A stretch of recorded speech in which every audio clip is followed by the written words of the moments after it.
एक गांव में बहुत बड़ी नदी थी और उस नदी को पार करने के लिए एक लकड़ी का बहुत पुराना पुल था। लोग उसी पुल को पार कर ही गांव के अंदर आ पाते थे। पर कुछ दिन से उस पुल के ऊपर एक चुड़ैल का वास हो गया था। वह आते जाते राहगीरों को हमेशा परेशान किया करती थी। एक दिन की बात है, रमेश शहर से सब्जियां बेचकर सब्जियों का ठेला लिए वह पुल पार कर ही रहा था तो अचानक से उसका सामना चुड़ैल से होता है। हे व्यक्ति, तेरी सब्जियां तो कितनी हरी भरी है और तू दिखने में भी कितना सुंदर है, क्या तू मुझसे शादी करेगा? चुड़ैल को अचानक सामने देखकर रमेश बहुत डर जाता है और उसकी चीख निकल पड़ती है।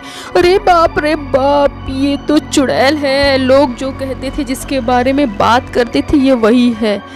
अब मैं क्या करूं? आप ये कैसी बात करती हैं चुड़ैल जी? मैं तो शादीशुदा हूँ, आपसे मैं शादी भला कैसे कर सकता हूँ? चुड़ैल को उसकी बातें सुनकर बहुत गुस्सा आ जाता है और वह उसकी सब्जियां भी इधर उधर फेंक देती है और उसको मारने की कोशिश करती है। तब वहाँ से रमेश भाग जाता है और सारे गांव वालों को इकट्ठा कर सरपंच जी के पास जाता है और कहता है, सरपंच जी, वह चुड़ैल तो कल मुझे ही पकड़ ली थी। वह मुझसे शादी भी करना चाहती थी और उसने मेरे सारी सब्जियां भी फेंक दी। भला मैं 2 शादी कैसे कर सकता हूँ? मुझसे एक चुड़ैल तो संभली नहीं जाती। मेरा मतलब से है, मुझसे मेरी एक बीवी तो संभली नहीं जाती, मैं दूसरी बीवी कहाँ से लाऊंगा? इतने में उसकी बात उसकी वाइफ गौरी सुन लेती है और वह उसके पीछे झाड़ू लेकर आ जाती है। अच्छा, तो मैं आपको चुड़ैल दिखाई देने लग गई? लोगों के सामने मुझे चुड़ैल कहते, आपको शर्म नहीं आती? चलो घर, आपका मजा मैं वहीं बताती हूँ। अरे भाग्यवान, मैं तो ये कह रहा था कि मैं तुम्हारी इच्छाएं पूरी करूंगा कि उस चुड़ैल की इच्छाएं। तुम तो मेरी रानी हो।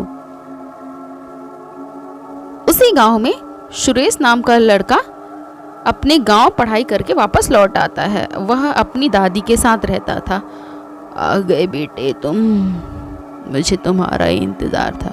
एक दिन सुरेश अपने दोस्तों के साथ मिलने का प्लान बनाता है। चलो यार, क्यों ना हम शहर में जाकर सिनेमा देख कर आए, बहुत अच्छी फिल्म लगी है। चलो भाई, हम चले तो जाएं, लेकिन रात होने से पहले हमको गांव वापस आना ही होगा, नहीं तो बड़ी गड़बड़ हो जाएगी। हाँ भाई, तुम बिल्कुल सही कह रहे हो, वरना वो चुड़ैल हमको ही अपना शिकार बना लेगी। तीनों दोस्त मिलकर सिनेमा देखने के लिए शहर चल देते हैं। बातों बातों में उनको पता नहीं चलता कि कब रात हो जाती है और जब वह गांव लौटने लगते हैं, पुलिया पड़ता है तो उनको ध्यान आता है, रात तो बहुत हो गई, हमको समझ ही नहीं आया। गांव का जाने का तो ये एक ही रास्ता है, हमको किसी तरह पुलिया मिलजुल कर पार करना ही होगा। मुझे तो बड़ा डर लग रहा है भाई, चलो धीरे धीरे करके पुलिया पार करते हैं, वरना बड़ी गड़बड़ हो जाएगी। भगवान का नाम लेके चलो पुलिया पार करने चलते हैं। और जैसे ही वो लोग पुलिया में चढ़ जाते हैं और पार करने लगते हैं, सामने से उनका सामना एक चुड़ैल से होता है। आज तो एक की जगह 3 ही शिकार चल कर आया है और जो सामने है वो तो बड़ा ही चिकना है। क्या तुम मुझसे शादी करोगे? तुम तीनों में से जो मुझसे शादी करेगा, मैं उसको माला माल कर दूंगी। ये भाई, हम दोनों तो शादीशुदा हैं, तेरी शादी नहीं हुई है, तो एक काम करना, तू ही उस चुड़ैल से शादी कर ले, क्या पता तेरी किस्मत खुल जाए और हमारे दोस्त की शादी चुड़ैल से होते देखेंगे। क्यों तुम हम लोग को सब परेशान करते रहती हो? तुम आखिर चाहती क्या हो? तुम्हारा मकसद क्या है, ये मुझे ज़रा बताओ। क्यों लोगों को, गांव के लोगों को तुम परेशान करके रखी हो? ऐसा सुरेश कहता है। मैं जो भी इस पुलिये को पार करेगा, मैं उससे शादी करना चाहती हूँ। क्यों? आखिर तुम शादी करना क्यों चाहती हो? कुछ तो बताओ। ऐसा करके सब दोनों में बहस हो जाती है और चुड़ैल को बहुत गुस्सा आ जाता है। वह गुस्से में सुरेश को अपने साथ ले जाती है और दोनों पीछे उसके मित्रों को बेहोश करके वहीं छोड़ देती है। और जब दोनों दोस्तों की नींद खुलती है तो वो लोग सीधे सरपंच जी और एक बाबा जी के पास पहुंच जाते हैं और कहते हैं, सरपंच जी, पता नहीं सुरेश दिखाई नहीं दे रहा है, वो तो हमारे साथ ही फिल्म देखने गया था अब हम उसकी दादी को क्या जवाब देंगे, मुझे बहुत डर लग रहा है मुझे तो। इतने कहते ही उसकी दादी आ जाती है। निकम्मो, तुम दोनों के साथ ही मेरा पोता, मेरा बेटा गया था ना, कहाँ है? तुम लाओ, मुझे बताओ मेरा बच्चा कहाँ है। मुझे हम रात में पुलिया पार कर रहे थे दादी, वो चुड़ैल आपके बच्चे को लेके चले गई और हम दोनों को वहीं मारकर बेहोश कर दी थी। हम दोनों वहाँ से जैसे तैसे जान बचाकर भाग कर आए हैं, पर हमको सुरेश कहीं भी दिखाई नहीं दिया। चलो हम पुलिया के पास चलते हैं, शायद वहाँ पर कुछ पता चले। तो ऐसा कहकर वह पंडित जी और सब मिलकर पुलिया की ओर चले जाते हैं और पंडित जी बजरंगबली का नाम लेके उस पुलिया के ऊपर गंगा जल छिड़कने लगता है। गंगा जल जैसे ही छिड़काव होता है, चुड़ैल एकदम तिलमिलाकर बाहर आ जाती है। ए पंडित, तू गंगा जल का छिड़काव क्यों कर रहा है? क्या तू मुझे मारना चाहता है क्या?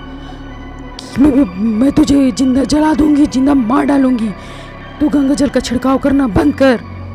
ए करमजली, तुझे मेरा ही पोता मिला था, कहाँ है मेरा पोता?